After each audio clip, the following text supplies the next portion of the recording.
Alrighty guys and gals, as you can see in front of me I've got a whole bunch of pennies. This is $50 worth, 100 rolls of pennies, every single one of which is shrink wrapped. So it's going to be a pain in the butt, but at least I can kind of get an idea for what I'm getting. Like on this one you can see there's kind of a mix of really shiny ones and really dull looking ones. So I'm hoping maybe there'll be a couple of wheats scattered throughout in here, so we'll find out. Let's just crack right into this first one real quick. I had a problem with doing this kind with the nickels as well. I don't like the shrink wrapped rolls.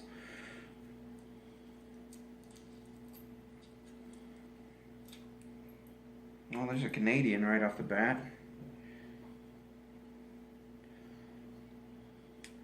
$18.84. Can't remember if that's copper or not. I'll have to look that up.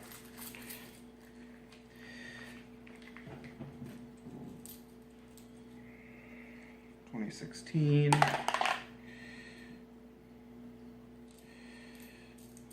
I'm not seeing anything too special in here other than maybe some coppers. That one's got some nice tone to it. Let's see what year that is. That was a 2005. Okay, well, never mind on that. Oh, I'll get back to you if I find anything interesting.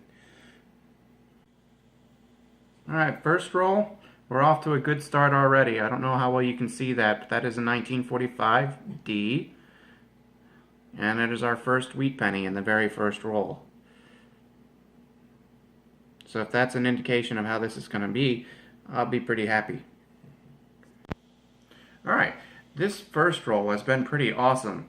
I don't know how well you can see that one either, but that is a 1956 Philadelphia Mint wheat penny. 2 wheat pennies in one roll so far. That's not bad. I just hope that it continues on this trend. Alright, we got some special treats for you. 2 finds here. First off is a Canadian bird scent. Not in that great a condition, but it's still a nice find. You find those more often here in Michigan than most other places since we're so close to the border. But put that with the Wheaties. And 1950 King George VI, which is about worth $1, so it's about the same as a Wheatie. So I'm going to go ahead and put that with the Wheaties as well.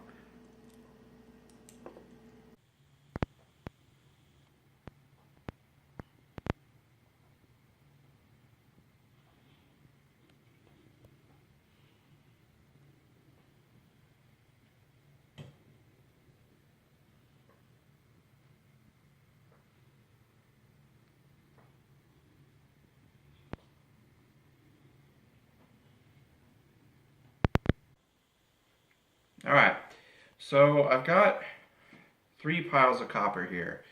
This is the one I was going through. This is one my roommate was helping me go through. And these right here are the really nice ones. I've already set some of them aside that I've gone through, just as an example. But I'm going to be going through all of these to see if there's any S mint marks in any of them.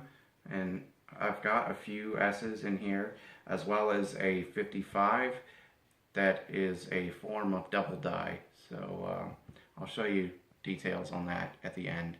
But I've gone through all the wheat pennies already. None of them are S mint marks, but we did get 25 total. So that's not bad for 2 boxes.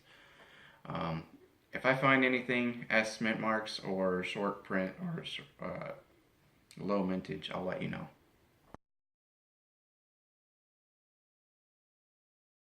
Alright, wrap up time. So here is all the Canadian coppers. Well, minus a few that I've got down here. You've got the special anniversary 125th year, 3 bird scents, the King George, and a bunch of young head Vickies. I'm going to keep those all aside. Then down here we've got 25 of our 26 wheat pennies out of these 2 boxes. The other one is in another area. I'll get to that. There's all the 1982 coppers. all of the 2009s, a whole bunch of 2017 Ps. Here's all the errors that I saw fit to keep. You got a 71D there. It's really off center. Most of these are they're just kind of off struck. But we get to the good one here. Is a poor man's double die. If you look, you can see the lettering in God We Trust is a little thicker than it should be from the double strike. And we've got here a set of 69s to go with 69 Plain, Denver, and then the San Franciscos that we got, which we got 4 of for that. And then 70, we got a set of those as well. We got 2 70S's. And then 74, a set of those. And we got 4 70S's. And then this here is our pile of copper, just junk copper that's going to be going into the bin. And then the leftovers that are going to be going back to the bank.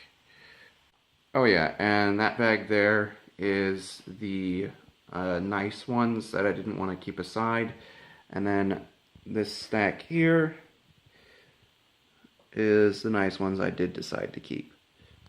So this is the jar that I got from my grandfather that I talked about in the last video. The copper pennies are just going in there. So you can see where it's at right now. It's about an inch or two filled. I'm going to go ahead and put the rest of those in, and then I'll show you where it's at afterwards. Alright, as you can see already, the volume has pretty much doubled. But I'm going to go ahead and put this last handful in live here for you. The satisfying sound of copper hitting copper.